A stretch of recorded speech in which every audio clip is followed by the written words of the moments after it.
Hey guys, welcome back to the channel. Today we're going to be looking at Season 3 of Game of Thrones. So in this season, the War of the Five Kings, or I guess in this case, 4 kings, continues. Meanwhile, the White Walkers are getting closer and closer to the Wall and the Night Watch. So, Season 3 is yet another solid addition to the show, and at the time of watching it, many considered it to be the best one so far. And I agree with that. It's definitely one of the absolute best seasons of the show.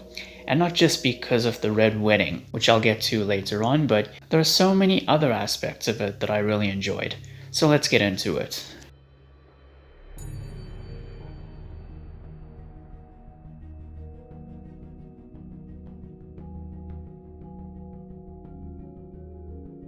So first of all, Jon Snow goes undercover for the Night Watch by pledging his allegiance to the Wildlings. So in the process, he does his best to avoid raising any suspicions between Ygritte and the Wildlings. Robb and Catelyn are now doing whatever it takes to get revenge for Ned's death, and they hope to make some alliances along the way. Sansa is offered a chance to escape King's Landing from Littlefinger of all people. Is that a good thing? Is that a bad thing? Well, you'll just have to see for yourself. Arya, as well as her 2 accomplices, Gendry and Hot Pie, come across the Hound from Season 1 and a brotherhood known as the Brotherhood Without Banners. Bran meets a pair of siblings who share the same dreams as him, and this is pivotal for his character going forward.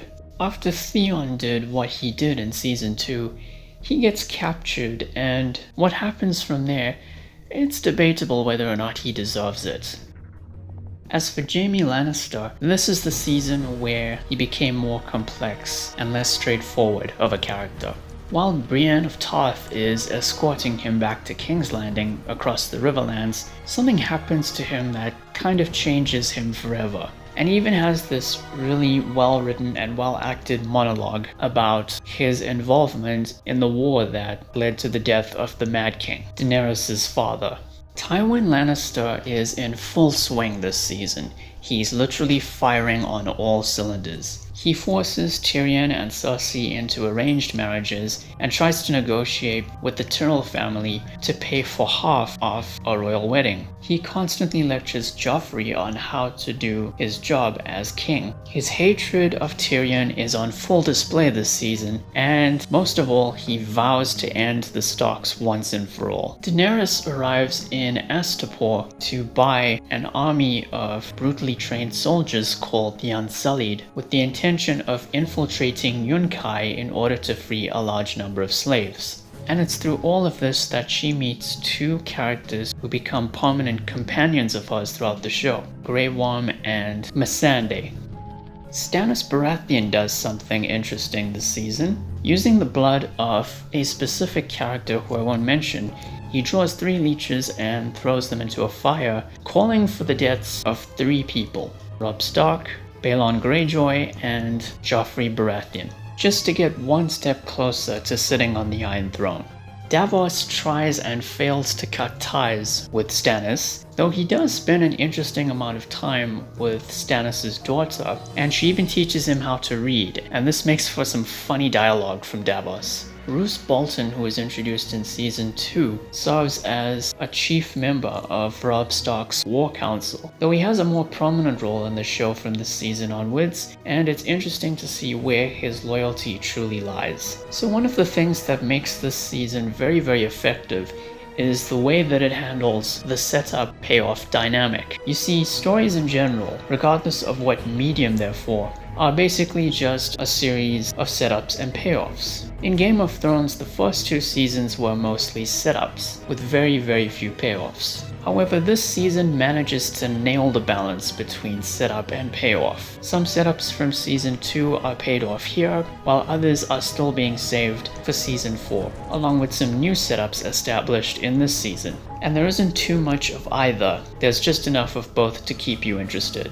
As for the White Walkers, we get another great scene with one of them this season. Plus, without giving anything away, this season does reveal their weakness. yes, they have a weakness, and it's pretty cool. And of course, I can't talk about this season without bringing up the Red Wedding. Now, I'm not going to get into any major spoilers if you still haven't seen the show yet, but I will say this. Remember back in my season 1 review where I mentioned that Game of Thrones is all about breaking tradition and subverting fantasy tropes? Well, you'll have a better understanding of what I mean by that when you watch the Red Wedding scene. And here's a funny story, by the way. On the morning of my first day in training at an arcade, I watched the episode that featured the Red Wedding. I knew that it was a big deal on the show, but I didn't understand why. So when I saw it, I was in about as much shock as everyone else was all those years ago when the episode first aired. And to this very day, it still remains a prime example of how to subvert audience expectations when it comes to television. And no, not in a season 8 kind of way. Definitely not. Oh, I can't wait to talk about that season soon. And yeah, that's it. That's my review of season 3. There's practically nothing wrong with it, it's flawless, and I think we're done here. So we're going to be putting the Game of Thrones retrospective on hold for a moment, because next time I'm going to be reviewing the new Crystal Method album, The Trip Out. It's out already, I've listened to it, and it's pretty cool, and I'm looking forward to sharing my thoughts on it. So thank you all for watching, please be sure to like the video, share it and subscribe, hit the notification icon, be safe during this time, and I'll see you soon. The Lannisters send their regards.